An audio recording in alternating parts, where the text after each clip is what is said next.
जागेचा वाद व यूट्यूब चॅनलवर बातमी प्रसारित केल्याचा राग मनात धरून कल्याण ग्रामीण भागातील पत्रकार विनोद वासकर यांना काही समाजकंटकांनी दिनांक 28 मार्च रोजी शुक्रवारी दुपारच्या सुमारास भर चौकात मारहाण केली आहे। या मारहाणीची सीसीटीव्ही सोशल मीडियावर व्हायरल झाल्यानंतर पत्रकारांकडून देखील संताप व्यक्त करण्यात आलाय।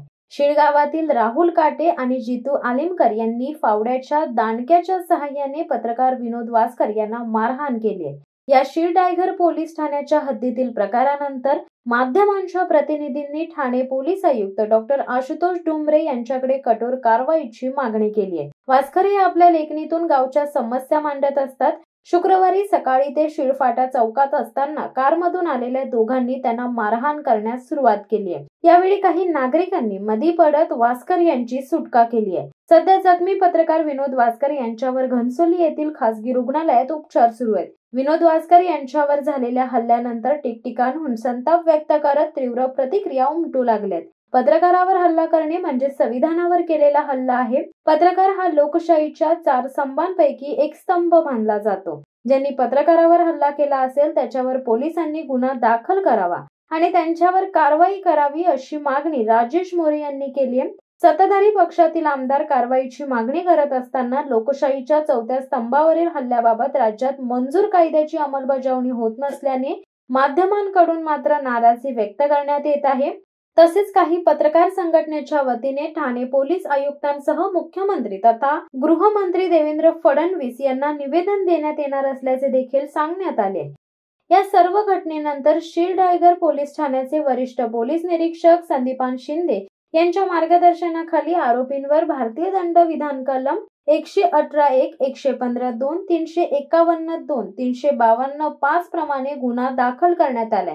मात्र सद्यस्थितीत पोलिसांनी दाखल केलेले गुन्हे जामीनपात्र असल्याने आरोपींचा मुक्त संचार असल्याची देखील चर्चा दबक्या आवाजात सुरूच आहे। महाराष्ट्रात लोकशाहीचा 4था स्तंभ असलेल्या पत्रकारांवरील हल्ल्यांचे प्रमाण वाढले।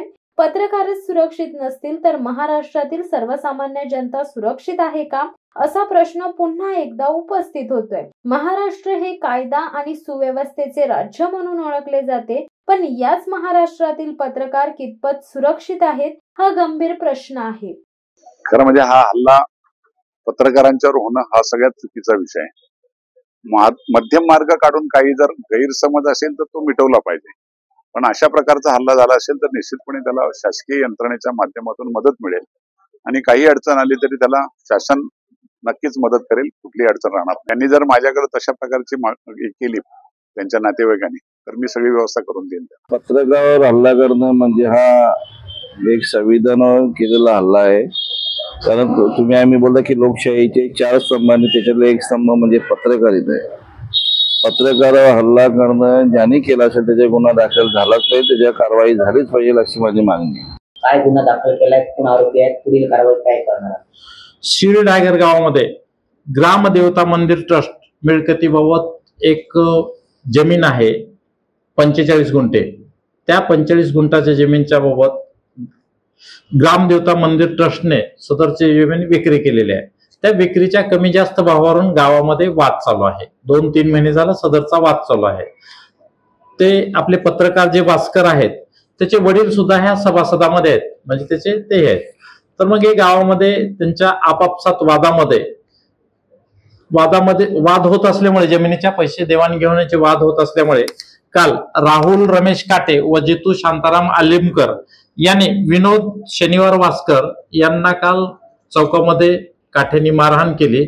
त्याबाबत सदर उपचार घेत आहेत, विनोद वासकर हे उपचार घेत आहेत। त्यांची सविस्तर FIR घेऊन त्यांच्यानुसार नवीन कलम 118(1), 115(2), 351(2) आणि 352(5) प्रमाणे गुन्हा दाखल करण्यात आलेला आहे आणि सदर गुन्ह्याचा तपास आम्ही करत आहोत। आता पत्रकाराची तब्येत कशी आहे? पत्रकाराची तब्येत चांगली आहे। त्याचे सिटी स्कॅन रिपोर्ट काढले होते, सिटी स्कॅन रिपोर्ट नॉर्मल असल्याचं डॉक्टरांनी सांगितलेलं आहे। सदर बाबत अधिक तपास करीत आहोत। माझं नाव विनोद शनिवार वासकर, दैनिक अक्षरचे मी पत्रकार आहे। माझ्यावर जितू शांताराम आलिमकर, राहुल रमेश काटे या दोघांनी हमला केला। फॅब्रिकचा जो रॉड असतो फावड्याचा, त्या रॉडने माझ्या डोक्यावर मारला आहे, मांडीवर मारला आहे, मानेवर मारला आहे आणि भर चौकामध्ये मला शीळफाट्यावर त्यांनी मारला आहे। ग्रामदेवता दृष्टी जमीन आहे, ती जमीन त्यांच्या वडिलांनी विकली आहे. त्यांचे वडील त्या ट्रस्टीवर सदस्य आहेत. शांताराम गणू आलेंकर आणि रमेश चोमा काटे यांची दोन्ही ती मुलं आहेत. जितू शांताराम आलेंकर आणि राहुल रमेश काटे या दोघांनी मला मारलं आहे. कारण जो त्यांचा भ्रष्टाचार आहे मी जनतेसमोर आणलेला आहे. त्यांनी ग्रामदेवताची जी जमीन आहे ती 5.5 कोटीला विकली आहे म्हणून ग्रामस्थांना सांगतात. तर खरं तर त्याचा आताचा जो भाव आहे 27 कोटीच्या वरती आहे. त्यांचा भ्रष्टाचार मी बाहेर काढल्यामुळे आणि बातमी लावल्यामुळे त्यांनी माझ्यावर हमला केलेला आहे. पोलीस प्रशासन अजून त्यांच्यावर कारवाई करत नाही आहेत आणि आरोपी जे आहेत ते मोकाट आहेत आणि माझ्या जीवाला अजून धोका आहे, माझ्या फॅमिलीला पण धोका आहे. भविष्यात माझं काहीही ते करू शकतात. प्रशासनाने लवकर दखल घेऊन त्यांच्यावर पत्रकार संरक्षण कायद्यानुसार त्यांच्यावर ते गुन्हा दाखल करावा अशी मी प्रशासनाला आणि राज्य सरकारला विनंती करतो. शिवसत्ता times news bureau, Navi Mumbai. देधडक बेधडक वृत्त देणाऱ्या आपल्या शिवसत्ता टाइम्स न्यूज चॅनलला लाल बटन दाबून सबस्क्राईब करा आणि बेल आयकॉनला क्लिक करायला विसरू नका.